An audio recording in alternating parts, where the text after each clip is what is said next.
Hello et bienvenue dans cette nouvelle vidéo où nous allons voir ensemble comment atteindre la liberté financière en 6 mois. L'une des premières choses que j'aimerais aborder avec vous, c'est vraiment l'éducation financière. Parce que, en réalité, vous êtes peut-être déjà riche, mais vous ne le savez pas. Et pourquoi je vous dis ça? Parce que selon moi, tout est une question de perception. On peut très bien être pauvre en gagnant 10 000 euros par mois si vous avez une mauvaise éducation financière. Quand je dis éducation financière, c'est-à-dire que vous allez, par exemple, ne pas savoir gérer votre budget.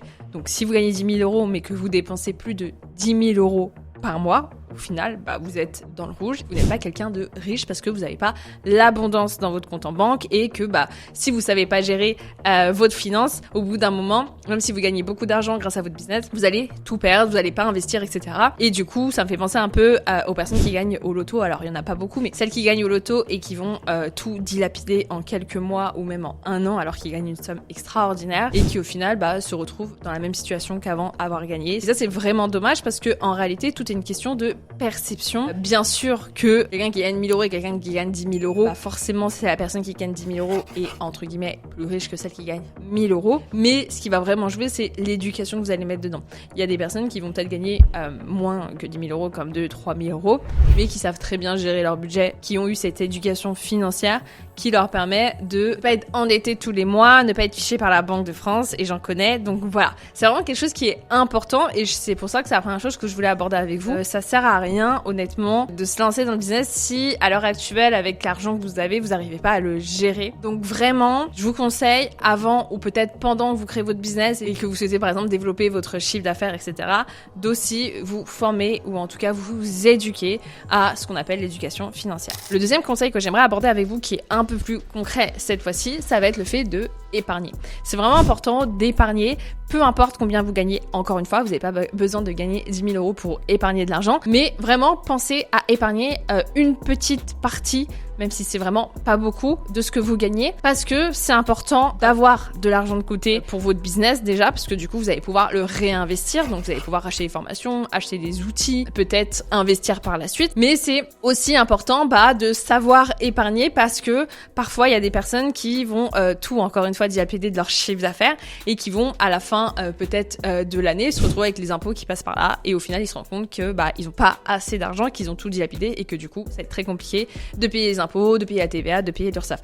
Donc c'est important de toujours garder une sorte d'enveloppe budgétaire, peut-être une partie pour tout ce qui est impôts, URSSAF, TVA, etc.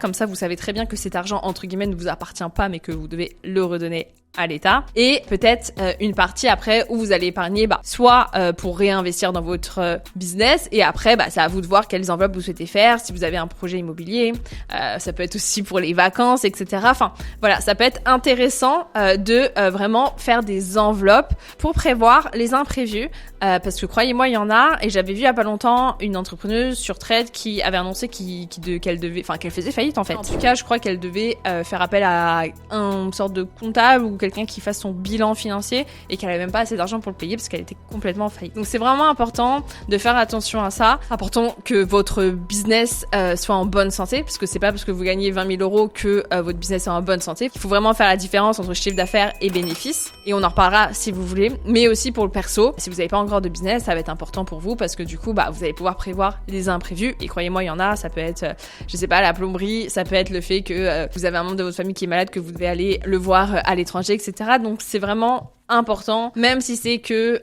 50, 100 euros, d'essayer d'avoir une enveloppe pour pouvoir vous protéger en cas d'imprévu, mais aussi pour pouvoir le réinvestir. Et du coup, j'en viens à mon troisième point, qui est le fait d'investir dans soi. Alors là, je parle pas forcément que de business, dans le sens où vous pouvez bien évidemment investir dans des formations qui vont vous aider forcément à peut-être acquérir certaines compétences ou améliorer vos compétences.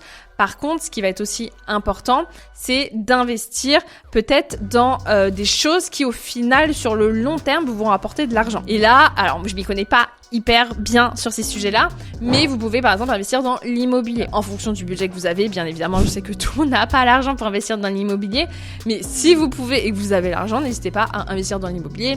Ça peut être aussi la bourse. Alors moi, j'ai pas forcément de conseils à vous donner par rapport à ça parce que je suis pas experte dedans, mais je vous invite éventuellement à regarder la chaîne de Rachel Finance qui donne plein de conseils super par rapport à ça. Faut vraiment que vous voyez les choses sur du long terme. Vous allez par exemple mettre, 100 euros dans tel marché, vous allez peut-être pas récupérer récupérer x10 le mois prochain. C'est vraiment des choses qui prennent entre guillemets du temps. Il faut aussi savoir bien le faire. Donc c'est pour ça que je vais pas vous donner de conseils et que si vous y connaissez pas comme moi, je vous encourage à vous former par rapport à ça et pas faire des choses entre guillemets n'importe comment, de faire attention à tout ça. Mais en tout cas, ce qui va être important, c'est vraiment de voir les choses sur le long terme parce que ça peut sur un moyen long terme vous rapporter un certain revenu et ça peut être vraiment pratique pour vous dans le futur, pour votre retraite, quand vous serez plus vieux, etc.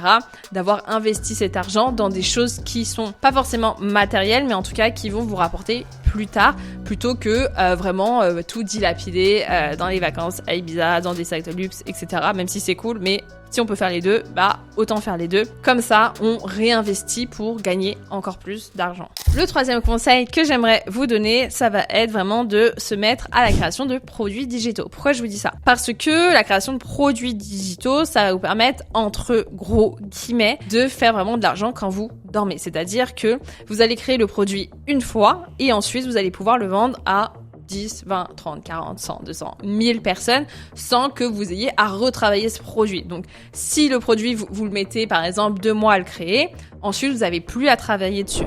La seule chose que vous allez devoir faire et qui est quand même du travail et qui reste importante, c'est vraiment de gagner en visibilité, donc de toucher une nouvelle audience, de convertir d'autres personnes et de pousser les gens à acheter ce produit et éventuellement d'améliorer, de faire des mises à jour sur le produit en question. Mais moi je le conseille vraiment parce que ça vous permet d'avoir un certain revenu. Alors je vous dis pas que vous allez faire 10 000 euros parce que encore une fois ça dépend beaucoup de votre audience et de la communauté que vous avez, mais en tout cas ça va vous permettre de vendre sans vendre votre temps, ce qui est quelque chose d'important. Si vous avez des produits physiques, forcément vous perdez du temps peut-être sur la réalisation de ces produits physiques, sur l'envoi, sur le SAV, etc., sur la fabrication, etc. Et si vous, par exemple, vous vendez des prestations comme des coachings, vous perdez aussi, entre guillemets, votre temps parce que vous pouvez pas vous démultiplier fois 1000 et qu'en une journée, vous pouvez pas enchaîner 50 coachings. C'est pas possible, c'est pas humain. Donc la création de produits digitaux, ça va vraiment vous libérer de l'espace. Par contre, je sais que c'est difficile parce que si déjà vous vous sentez un peu submergé par les prestations, par les coachings que vous faites ou par tout le temps que vous perdez entre guillemets dans votre business physique, vous allez forcément vous retrouver dans un cercle vicieux où vous n'allez pas avoir le temps de créer des produits digitaux et du coup on retombe dans cette spirale.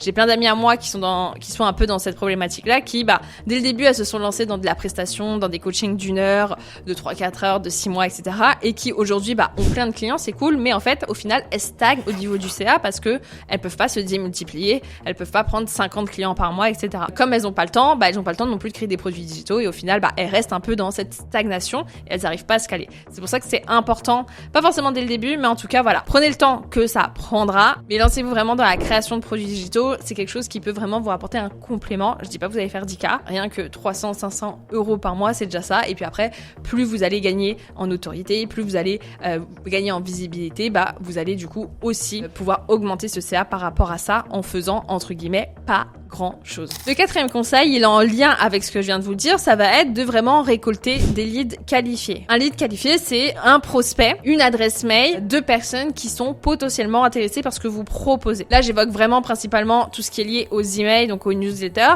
et c'est vraiment important que quand vous avez un business, de commencer dès maintenant à récolter une base d'emails. Pourquoi? Alors j'en ai déjà parlé parce que premièrement, Instagram, TikTok ne vous appartiennent pas. Donc si demain ils font faillite, ils veulent supprimer votre compte, ils le suppriment. Et si vous n'avez jamais pu récolter les emails de ces personnes-là, ça va être très compliqué de garder contact avec eux. Et en fait, c'est comme si vous deviez recommencer de zéro. Pour ces raisons-là, il faut absolument que vous commenciez dès maintenant à récolter des emails. Récolter des leads qualifiés, même si ces personnes ne sont pas encore clientes, c'est quand même des personnes qui sont fortement intéressées, mais qui ont besoin peut-être d'un peu plus de temps, qui ont besoin peut-être de réfléchir un peu plus, qui vont avoir besoin éventuellement de voir un peu plus votre preuve sociale ou de vous connaître un peu plus. Avoir ces leads qualifiés et envoyer un email une fois par mois, 2 fois par semaine ou 1 fois par semaine, ça va vous permettre de créer ce lien et vous allez pouvoir du coup convertir ces personnes qui ne sont pas encore des clients chez vous en clientèle au fur et à à mesure du temps. Donc c'est vraiment important que vous commenciez à le faire, mais pour ça, il faut savoir bien le faire, dans le sens où si vous faites un concours pour gagner un MacBook et que pour participer au concours, faut qu'on laisse l'email, forcément vous allez vous retrouver avec plein de touristes, c'est-à-dire des gens qui veulent gagner un MacBook mais qui s'en foutent de votre life. Du coup, vous aurez peut-être 10 000 personnes, mais il y aura peut-être, je sais pas, 80% des personnes qui ont donné leur email qui s'en foutent complètement de ce que vous proposez. Donc il faut vraiment que vous pensiez stratégiquement et que vous les attiriez avec un lead magnet qui soit assez pertinent et qui soit pas forcément niché, mais en tout cas qui réponde à une problématique de votre cible. Donc ça peut être un freebie, ça peut être une masterclass, un workshop, un atelier, bref, peu importe, mais c'est vraiment important que ça soit spécifique pour que vous ayez peut-être pas 10 000 inscrits tout de suite, mais rien que 500 inscrits qui sont très qualifiés, c'est beaucoup mieux que 10 000 qui sont pas du tout qualifiés. N'hésitez pas si vous avez des questions sur le sujet ou si vous voulez qu'on aborde un sujet un peu plus qu'un autre lors d'une prochaine vidéo. Et n'hésitez pas à la liker, à la partager, à la commenter. Et je vous dis à très vite.